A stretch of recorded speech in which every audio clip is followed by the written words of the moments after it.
केंद्रीय गृह मंत्री अमित शाह ने रविवार को जम्मू कश्मीर में हाल ही में हुई कई आतंकी घटनाओं के मद्देनजर सुरक्षा स्थिति की समीक्षा की।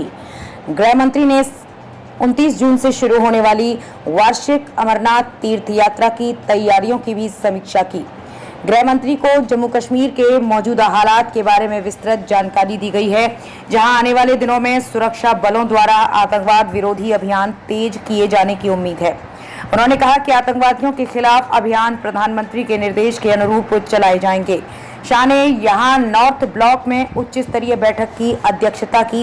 इससे 3 दिन पहले प्रधानमंत्री नरेंद्र मोदी ने भी इसी तरह की बैठक की थी, जिसमें उन्होंने अधिकारियों को निर्देश दिया था कि वे तीर्थयात्रियों को ले जा रही बस पर हमले सहित कई आतंकी घटनाओं के बाद आतंकवाद विरोधी क्षमताओं की पूरी श्रृंखला तैनात करें।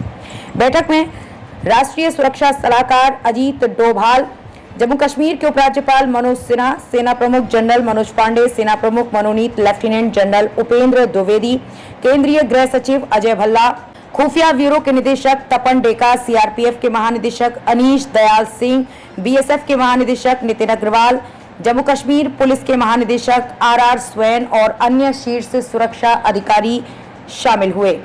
इससे पहले शुक्रवार को एक बैठक में शाह को जम्मू कश्मीर में सुरक्षा स्थिति, अंतर्राष्ट्रीय सीमा और नियंत्रण रेखा पर बलों की तैनाती, घुसपैठ के प्रयासों, चल रहे आतंकवाद विरोधी अभियानों की स्थिति और केंद्र शासित प्रदेश में सक्रिय आतंकवादियों की ताकत के बारे में जानकारी दी गई। सूत्रों ने बताया, पिछले सप्ताह 4 दिनों के भीतर जम्मू कश्मीर के रियासी, कठुआ और डोडा जिलों में 4 जगहों पर आतंकवादियों ने हमला किया, जिसमें 9 तीर्थयात्री और 1 सीआरपीएफ जवान की मौत हो गई और 7 सुरक्षा कर्मी और कई अन्य घायल हो गए। कठुआ जिले में सुरक्षा बलों के साथ मुठभेड़ में 2 संदिग्ध पाकिस्तानी आतंकवादी भी मारे गए। 9 जून को आतंकवादियों ने तीर्थयात्रियों को ले जा रही 53 सीटों वाली बस पर गोलीबारी की, जब ये शिवखोरी मंदिर से कटरा में माता वैष्णो देवी मंदिर जा रही थी। उत्तर प्रदेश, राजस्थान और दिल्ली के तीर्थयात्रियों को ले जा रही बस गोलाबारी के बाद गहरी खाई में गिर गई, जिसमें 9 लोगों की मौत हो गई और 41 अन्य घायल हो गए। 11 जून को आतंकवादियों ने भद्रवाह के चटरगल्ला में राष्ट्रीय राइफल्स और पुलिस की एक संयुक्त चौकी पर गोलीबारी की, जबकि 12 जून को डोडा जिले के गंडोह इलाके में एक तलाशी दल पर हमला किया गया, जिसके परिणाम स्वरूप एक पुलिसकर्मी सहित 7 सुरक्षाकर्मी घायल हो गए।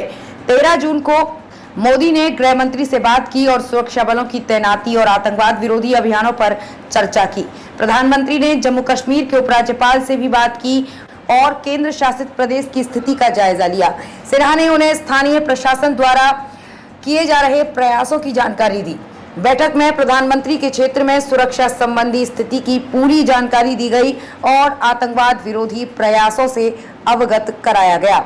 यह हमला दक्षिण कश्मीर हिमालय में 3880 मीटर की ऊंचाई पर स्थित अमरनाथ मंदिर की वार्षिक तीर्थ यात्रा से पहले हुआ, जो 29 जून से शुरू होगी और 19 अगस्त तक जारी रहेगी।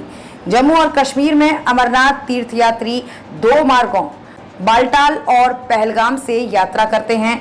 पिछले साल 4.28 लाख से अधिक लोगों ने मंदिर का दौरा किया और इस बार यह आंकड़ा 5 लाख तक जा सकता है। सभी तीर्थयात्रियों को RFID कार्ड दिए जाने की उम्मीद है, ताकि उनके वास्तविक स्थान का पता लगाया जा सके और सभी को 5 लाख रुपए तक का बीमा कवर दिया जाएगा।